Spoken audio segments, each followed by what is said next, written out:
ജോയി കല്ലുപുരയുടെ നേതൃത്വത്തിൽ അധികാരമേറ്റെടുത്തിരിക്കുന്ന ഗൈക്കോ അഡ്മിനിസ്ട്രേറ്റീവ് കമ്മിറ്റിക്ക് മുമ്പിൽ വലിയ തടസ്സങ്ങൾ തന്നെയാണ് നിലനിൽക്കുന്നത്. തകർച്ചയുടെ പടുകുഴിയിലേക്ക് താണുകൊണ്ടിരിക്കുന്ന ഒരു വ്യവസായ സഹകരണ സംഘത്തെ വളർച്ചയുടെ പടവിലേക്ക് കൈപിടിച്ചുയർത്തുക എന്ന ശ്രമകരമായ വലിയൊരു ജോലിയാണുള്ളത്.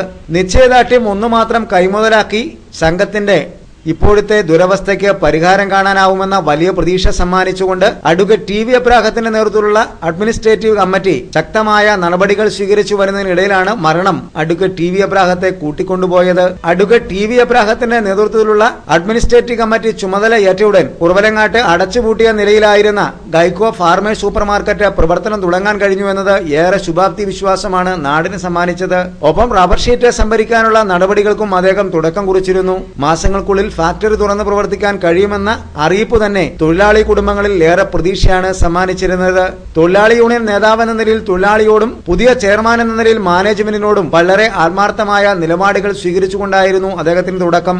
എന്നാൽ അദ്ദേഹത്തിന്റെ മരണത്തെ തുടർന്ന് ഇപ്പോൾ ചുമതലയേറ്റെടുത്തിരിക്കുന്ന ജോയി കല്ലുപുരയെ സംബന്ധിച്ചിടത്തോളം വലിയ കടമകൾ തന്നെ പിന്നിടേണ്ടി വരും. ഗൈക്കോയെ ഇപ്പോഴത്തെ അവസ്ഥയിൽ നിന്ന് കരകയറ്റണമെങ്കിൽ ആദ്യ നടപടിയായി സ്വീകരിക്കേണ്ടുന്നത് വ്യവസായ സഹകരണ സംഘം എന്ന തലയെക്കെട്ട് പൊളിച്ചെഴുതുക എന്നു തന്നെയാണ്. വ്യവസായ വകുപ്പിൽ നിന്ന് അടർത്തി മാറ്റി സഹകരണ സംഘത്തിന്റെ എല്ലാ ആനുകൂല്യങ്ങളും കരഗതമാക്കിയാൽ വായ്പകൾ തിരിച്ചടയ്ക്കുന്നതിനും പുതിയ വായ്പകൾ കരഗതമാക്കുന്നതിനുമുള്ള വലിയ അവസരവും സാധ്യതയും പ്രയോജനപ്പെടുത്താനാവുമെന്നാണ് ഈ രംഗത്തെ വിദഗ്ധർ ചൂണ്ടിക്കാണിക്കുന്നത്. ഇതിന് തയ്യാറാവാൻ പുതിയ അഡ്മിനിസ്ട്രേറ്റീവ് കമ്മിറ്റി തയ്യാറാകേണ്ടിയിരിക്കുന്നു. പൊതുയോഗം നടത്തി പുതിയ ഭരണസമിതിയെ സംഘത്തിന്റെ ഭരണം കൈമാറുക എന്നുള്ളതാണ് ലക്ഷ്യമെന്നാണ് ജോയി കല്ലുപുര വ്യക്തമാക്കുന്നത്.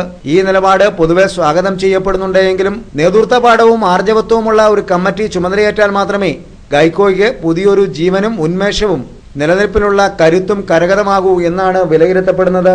തൊഴിലാളി മേഖലയിൽ ഒട്ടേറെ സംഭാവനകൾ നൽകിയ യശശരീരനായ ഫാദർ പോൾ പഴയമ്പള്ളിയുടെ ദീർഘവീക്ഷണത്തോടെയാണ് പതിറ്റാണ്ടുകൾക്ക് മുമ്പ് ഗൈക്കോ ജന്മമെടുത്തത്. ഒട്ടേറെ പ്രതിഷേധങ്ങളെ അതിജീവിച്ചുകൊണ്ട് മാതൃകാപരമായ പ്രവർത്തനം നടത്തിയ ഗൈക്കോ എന്ന് പറയുന്നത് ദാരിദ്ര്യത്തിന്റെയും സാമ്പത്തിക ബാധ്യതയുടെയും കണക്കുകളാണ്. ബാധ്യതകൾ ഏറെയുണ്ടെങ്കിലും സംഘത്തെ സംബന്ധിച്ചിടത്തോളം ആസ്തി പരിശോധിച്ചാൽ വലിയ നിലനിൽപ്പുണ്ടെന്നും ഇത് ഏറെ പ്രതീക്ഷയ്ക്ക് വക നൽകുന്നതുമായാണ് വിലയിരുത്തപ്പെടുന്നത്. എന്താണെങ്കിലും പുതിയ അഡ്മിനിസ്ട്രേറ്റീവ് കമ്മിറ്റി ക്രിയാത്മകമായ പ്രവർത്തനത്തിലൂടെ ഗൈക്കോയ്ക്ക് പുതുജീവൻ സമ്മാനിക്കുമെന്നാണ് പൊതുവെ വിലയിരുത്തപ്പെടുന്നത്.